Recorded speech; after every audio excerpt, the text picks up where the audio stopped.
ጠቅላይ ሚኒስትር አብይ ቀጥሎ የምትሰሙትን ንግግር ያደረጉት ስካይዊን ኤሮኖቲክስ ኢንዱስትሪስ የተባለ በእርሳቸው መሪነት የተገነባ ካምፓኒን መርቀው ሲከፍቱ ነው። ለመዋጋት አይደለም፣ ውጊያን ለማስቀረት ነው። ትናንሽ አቅም ይዘው ለሚሰቱ ኃይሎች ብዙ ጊዜ እንዲያስቡ ለማስቻል ነው። አቅማችንን የምናጎለብተው ለመዋጋት አይደለም፣ ውጊያን ለማስቀረት ነው። ትናንሽ አቅም ይዘው ለሚሳሳቱ ኃይሎች ብዙ ጊዜ እንዲያስቡ ለማስቻል ነው። ውጊያን ለማስቀረት ከፍተኛ አቅም ስላለው ነው። ያ ግን ሳይሆን ቀርቶ ውጊያ ቢያጋጥም በአጭር ጊዜ ውስጥ ለመጨረስ የሚያግዙ አቅሞች ናቸው። እንደ ትላንቱ አንለምንም፣ እኛ ነን የምናመርተው። እንደ ትላንትናው አንገዛ፣ እዚሁ ነው የምናመርተው። እንደ ትላንትናው በቁጥር አንያዝም፣ እንደፈለግን ነው የምናባዛው። በቂ ሰውና ቴክኖሎጂ አለ። ሀገራችንን ለመጠበቅ የሚያስችል ከፍተኛ ብቃት ያለን መሆኑን የሚያረጋግጥ ነው። ይህ ሁሉ የተባለለት ኢትዮጵያን ከተንኳሾች የሚጠብቀው ስካይዊን ኤሮኖቲክስ ኢንዱስትሪስ ምንድን ነው? የት ነው የሚገኘው? አሁን ኢትዮጵያና ኤርትራ በገቡበት ውጥረት ውስጥ ድርሻው ምን ይሆናል? ከሰሞኑ የመከላከያ ሰራዊት ጽምዶ ኢማጂኔሽኑን ወይም የምናብ ጦርነቱን መሬት ላይ ለማውረድ ቢሞክር ወዮለት ለተባለው ዛቻ የዚህ ካምፓኒ ድርሻ ምን ይሆናል? ኤሮኖቲክስ ኢንዱስትሪስ የሰማዩን ግብግብ ለማሸነፍ በኢትዮጵያ ውስጥ የድሮን ወይም ሰው አልባ የአየር ላይ ተሽከርካሪዎች ቴክኖሎጂን በሀገር ውስጥ ለማምረትና ለማልማት የተቋቋመ ግዙፍና ስትራቴጂክ የኢንዱስትሪ ማዕከል ነው። ይህ ተቋም ኢትዮጵያ በጦር መሳሪያና በቴክኖሎጂ ራሷን ለመቻል እንዲሁም አቅሟ ሲበቃ ወደ ውጭ ምርቶችን ለመላክ ከምታደርገው ጥረት ጀርባ ትልቅ ድርሻ አለው ተብሎለታል። ተቋሙ በዋና ከተማው አዲስ አበባ ውስጥ መሰረቱን የጣለ ሲሆን ዘመናዊ ድሮን ማምረቻ ፋብሪካዎችን፣ የሙከራ ማዕከላትንና የዲዛይን ክፍሎችን ያካተተ ነው። የመንግስትን ቀጥተኛ ድጋፍና የወታደራዊ ተቋማትን ትብብር በማግኘት የቴክኖሎጂ ሽግግርን መሰረት አድርጎ እንደተቋቋመ ተነግሮለታል። ስካይዊን ኤሮኖቲክስ ኢንዱስትሪስ ለተለያዩ አገልግሎቶች የሚውሉ የተለያዩ የድሮን ሞዴሎችን በስፋት ለማምረት አቅዶ እየሰራ መሆኑን ሰምተናል። በድንበር ጥበቃ፣ በደህንነት ቁጥጥር እንዲሁም በሲቪል አገልግሎቶች እንደ ግብርናና የአደጋ ጊዜ ክስተቶች ላይ የሚያገለግሉ ሪኮኔሳንስ ኤንድ ሰርቬለንስ ድሮንስ የሚባሉትን ያመርታል። እንዲሁም ወደ ጦር ግንባር ተሰማርቶ የተወሰኑ ሚሳይሎችን ወይም ቦምቦችን መሸከምና ኢላማዎችን መምታት የሚችሉ ጥቃት አድራሽ ድሮኖች ወይም ኮምባት ድሮንስ የሚባሉ ወታደራዊ ድሮኖችንም ያመርታል። ከእነዚህ በተጨማሪ ደግሞ አሁን በዚህ ዘመን የአዲሱ ዘመን የጦርነት ስልት ቀያሪ ሆነው የመጡትን ካሚካዚ ድሮኖችንም እንደሚያመርት ተነግሯል።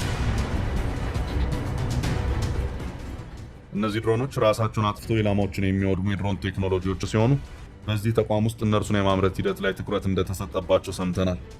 እኛም ዛሬ ስለ እነዚህ የድሮን አይነቶች በስፋት የምናስታውሳችሁ መረጃ አለን።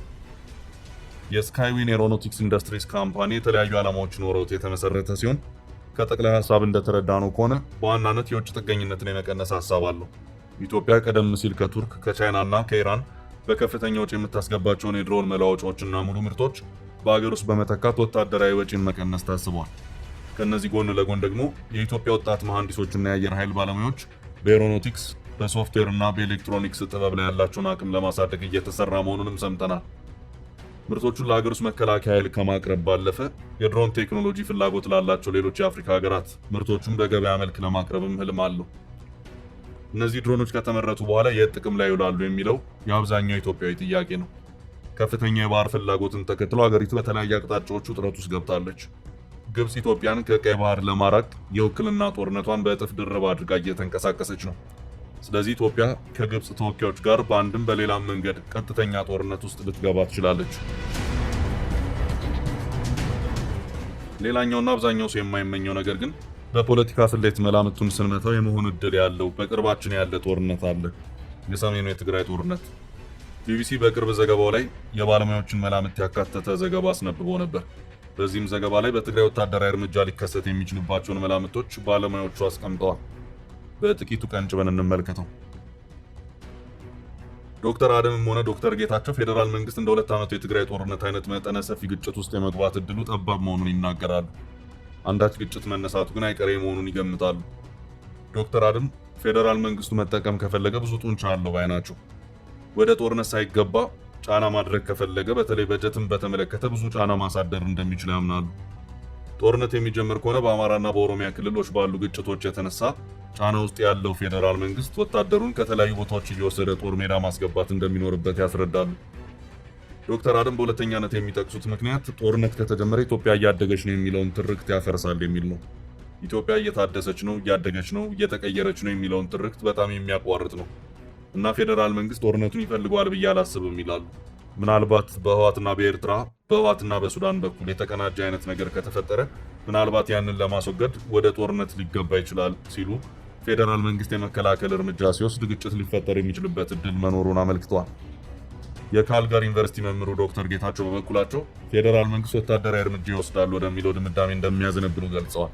የትግራይ ክልል ምክር ቤት ወደ ስራ በተመለሰበት ዕለት ከፕሪቶሪያ ስምምነት ወዲህ ለመጀመሪያ ጊዜ በመቀለ ሰማይ ላይ ተዋጊ ጀቶች መታየታቸውን ለዚህ በማሳያነት ይጠቅሳሉ። መጠነ ሰፊ ጦርነት የመከፈት እድሉ ጠባብ እንደሆነ የሚናገሩት ዶክተር ጌታቸው በአንጻሩ የተመረጡ ወታደራዊና ፖለቲካዊ መሪዎችን ኢላማ ያደረገ እርምጃ ሊወስድ ይችላል ብለዋል። እነዚህ መላምቶች ቢቢሲ አማርኛ ከፖለቲካዊ ፍጥጫ እስከ ወታደራዊ እርምጃ በትግራይ ክልል ሊፈጠሩ የሚችሉ 4 ቢሆኖች በሚል ከሰራው ዘገባ ላይ የተቀነጨቡ ናቸው። ይህን መረጃ ይዘን ወደኛ የዛሬ ሀሳብ ስንመለስ በስካይዊን ኤሮኖቲክስ ኢንዱስትሪስ የተመረቱ የውጊያ ድሮኖች በእነዚህ ሀገር ውስጥ ውጊያዎችም ውስጥ የመዋል እድል አላቸው። ነገር ግን ይህን ማንም አይፈልገው። ይህ እንዲሆንም የማንም ምኞት አይደለም። እኛም ከወዲሁ ሰላምና ተረጋግቶ ማሰብን ለሁሉም የፖለቲካ መሪዎቻችን እንመኛለን። ቀጥለን በስካይዊን ኤሮኖቲክስ ኢንዱስትሪስ ይመረታሉ ከተባሉ ድሮኖች መሃል የብዙዎችን ትኩረት ስለሳቡት አጥፍቶ ጠፊ ድሮኖች መረጃዎችን እንስጣችሁ።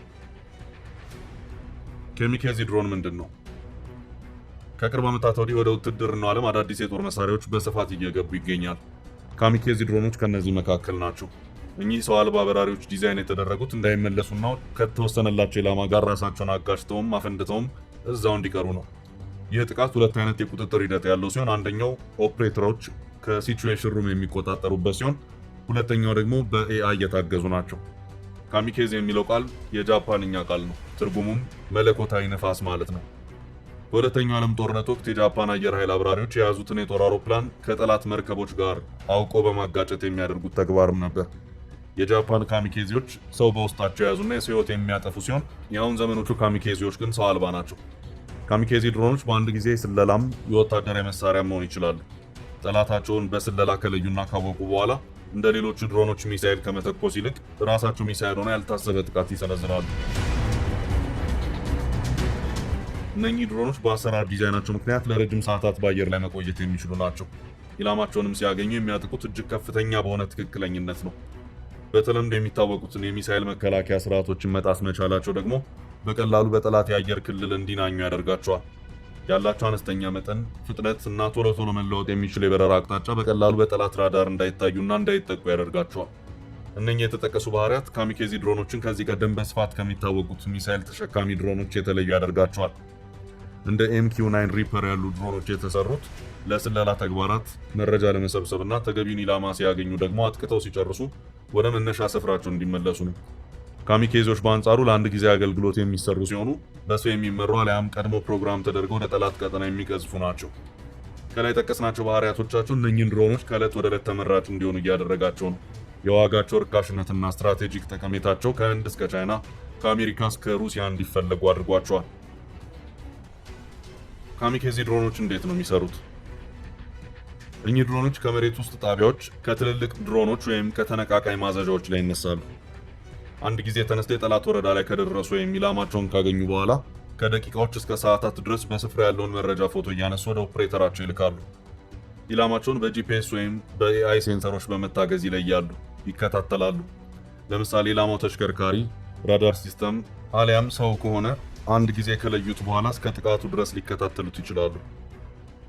ከኦፕሬተር በሚሰጥ ትዕዛዝ መሰረትም የተለየውን ኢላማ ቀጥታ በመምዘግዘግ በተሰራለት ማጥቂያ መሰረት አጥፍቶ ይጠፋል።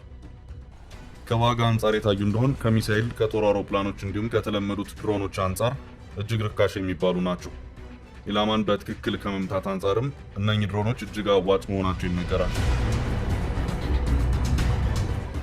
በጠላት ላይ የሚፈጥሩት የስነ ልቦና ጫና ከፍተኛ ነው። ካሚካዜ ድሮኖች በመጠን እጅግ አነስተኛ ፈንድ የተገጠመላቸው አንድን የተለየ ኢላማ ነጥለው መምታት የሚችሉ መሳሪያዎች ናቸው። በዘመናዊ የውጊያ ዓለም ውስጥ እጅግ የተራቀቁ ኦቶኖመስ የሚባሉ በራሳቸው ኢላማን የሚለዩና ወጪ ቆጣቢ ቴክኖሎጂ ናቸው። ክብደታቸው እስከ 2 ኪሎ ተኩል ድረስ ይሆንና ማንኛውም ሰው በጀርባ ቦርሳ እንደ ላፕቶፕ ይዟቸው ሊንቀሳቀስ የሚችሉ ቀላል ናቸው። እስከ 10 ኪሎ ሜትር ድረስ የሚገኝን ኢላማ እስከ 63 ማይል በሰዓት ባለው ፍጥነት ተጉዘው ማጥቃት ይችላሉ።